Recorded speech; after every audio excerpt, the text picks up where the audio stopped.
go nowhere. We will now call the meeting of the Fayette County School Corporation Board of School Trustees Emergency Special Meeting to order. We're here at the Administration Building. It's Monday, March 16th at 6:30 p.m. Let's all rise for the Pledge of Allegiance. I pledge allegiance to the flag of the United States of America and to the republic for which it stands, one nation, under God, indivisible, with liberty and justice for all. Okay, I'll turn this over to Mr. Collins for the school emergency preparedness planning. Thank you, Ms. Jacobs and board, for being able to convene this meeting on very short order. We do have the ability to do that under state Indiana code in the event of an emergency, and this is definitely one that is categorized as such with this pandemic. Information, this is more for the public, but information is changing hourly at times with things that we hear and information from federal and state agencies. We have been in contact with our local health department a lot, and I appreciate their support. I just want to say thank you to our parents and families for their understanding during this difficult time as well. In working with both the state and with our attorney, Michelle Cooper, we do not have the authority to compensate our employees when they do not work. We can do that with a resolution by the school board that you give me as superintendent the authority to compensate employees during times like this in an emergency situation. And what I will share this resolution, and then if you have any questions, feel free to ask. But whereas the Fayette County School Corporation acknowledges that the coronavirus 2019 has been deemed a pandemic by national and global health organizations, and whereas confirmed cases of this has been reported in Indiana, whereas the Board of School Trustees will cooperate with the Fayette County Health Department, the Indiana Department of Health, and the U.S. Center for Disease Control in addressing the spread of COVID-19 to and throughout our community. And whereas the employees of the school corporation had or may have their regular work hours reduced or otherwise disrupted due to the exposure of or contraction of COVID-19, or due to the response of the pandemic by the school corporation or other school corporations and government agencies. And whereas the board wishes to minimize the extent practicable the impact of exposure, contraction, or school and governmental responses to the pandemic on its employees' earnings and benefits. Now therefore be it resolved that the Board of School Trustees hereby authorize the superintendent to make such changes to pay, benefit, and leave policies as the superintendent deems necessary or prudent to assist employees who suffer financial hardship as a result of circumstances directly related to the COVID-19 pandemic, and directs its administration to review the impact of any school closing and or if the superintendent deems any other measures necessary to assist employees as a result of other circumstances related to COVID-19, and authorizes the school corporation's administration to take all other actions necessary or desirable to carry out the intention of this resolution.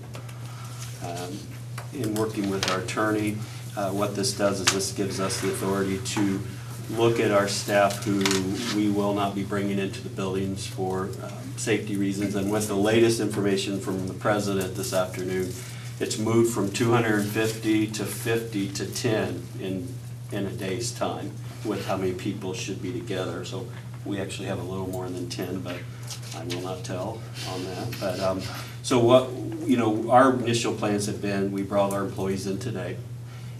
Because I couldn't act without board approval on this, with this resolution, and our plan was to bring our staff back in tomorrow.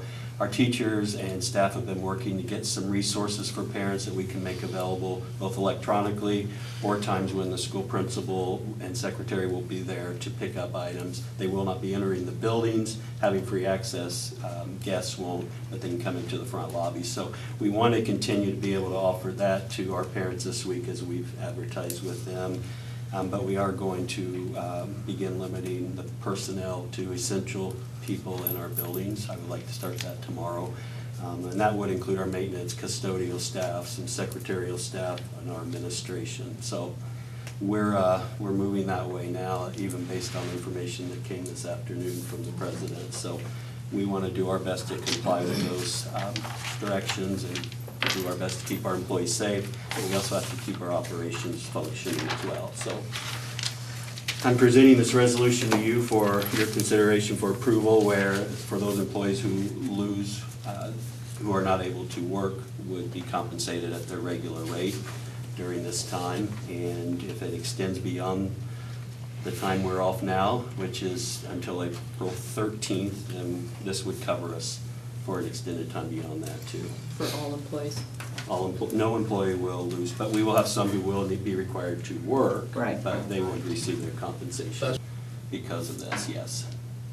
On the piece about the picking up of the materials and the like, transportation is a huge issue in Fayette County anyway.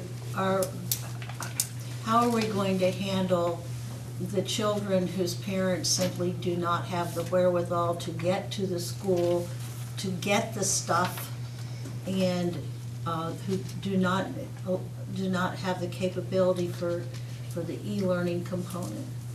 Well, we are not doing e-learning. Okay. They're not, this is just, these are some extra resources Okay. just for parents to use with kids. We can't teach new content during this time, with the exception of those dual credit courses where our high school teachers are working with the universities. So it's online, especially our secondary students, but we're not a one-to-one technology district, so we don't have a device for all kids, K-12. So it's primarily secondary students who will have those resources. There's one internet provider who's offering free service. I forget the name. Terry, do you remember? Is it Comcast, who's providing 2 months of the basic internet service, which I thought was really nice. But we have not made any plans to provide transportation because we need to limit that, right? And I guess another question is, if some of our students, are there gonna be grade consequences No. when we come back? No. Now, the dual credit courses, there are certain That's- things the that's- students yeah. have to complete. But this is not work this is just remedial, interim work to help with kids refresh and keep up on these. Keep their brains going. We're not doing any e-learning where it's a part of their grade. Good, okay. So there's no consequence for this. It's just an offer to help. The teachers have been great in getting in and getting some resources together, working with the principals, and our assistants were in today. So it was a great team effort. So did the elementary students already receive packets Friday or not? That some teachers sent out some information, Okay, but this all happened so quickly. Right. On Friday, so to the parents. RE Head Start, what's the status there? Because you were very concerned about that on Friday at the policy council So meeting. today, all of our coordinators touched base with every family in Head Start, whether it was a phone conversation, a home visit, or text message or Facebook. Made sure they knew what local resources were available for all of the food, and, yeah. So there, so, No. okay, It's, Office of Head Start recognized the pandemic and has some literature out about okay. closures. So the federal government, because that was a question that we had. Right. A federal government program as opposed to one that's regulated in state. So the Head Start parents and everybody is covered then. Everything's covered. Good. Title I, we received some guidance about Title I as well this afternoon from the Department of Ed, which we were waiting on because we pay a significant number of employees through our Title I federal funds too. So we received that just a little while ago, and so that's going to help us with the federal fund piece too, yes. But our goal is for all Fayette County School employees to not be impacted with the loss of income and benefits during this time, from the bus drivers to our support staff, secretaries. Advantage I of think it's living- great that we can do that. Yes. Really an advantage of living in a smaller community. And being in good financial condition as Yeah. well, which is important. Things into place where we can operationalize this starting tomorrow. Okay, so I'd like to seek a motion to approve the school emergency preparedness planning. Make a motion. Do I hear a second? Thank you. Do I hear any further discussion? We just had motions on the floor, okay? All those in favor signify by raising your hand. Opposed, same sign. Motion carries. Were we Wanted to Talking about update some- just about yeah. our food, Janie. She has some numbers on our first day with the Yeah, meal the- delivery. Yeah, the first day we're able to serve 302 breakfasts and 302 lunches. Now, what you need to understand, though, is students were allowed to pick up 2 breakfasts and 2 lunches today. So it's 151 students Still. would be served. Our highest area was Everton with 102. That's unusual because we tried serving meals out there before and that didn't work out, but we're very happy for that. We've decided also to add Frazee as a site. It is not a site on our normal summer route like Everton is not, but we want to make sure that that area is covered also. Basically, we start serving about 10:30 in the morning. We're there for 15 minutes and Wells Purchase, that will be ours if we finish our contract with them.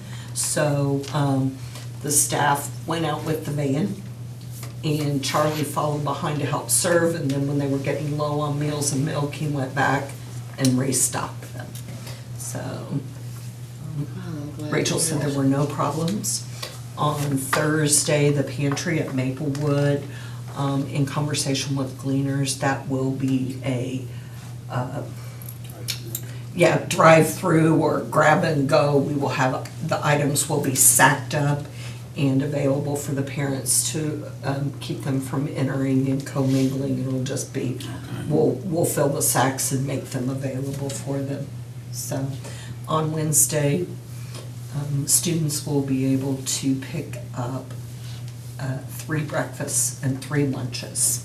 We cannot serve for the weekend, but we can accommodate for what the normal school day.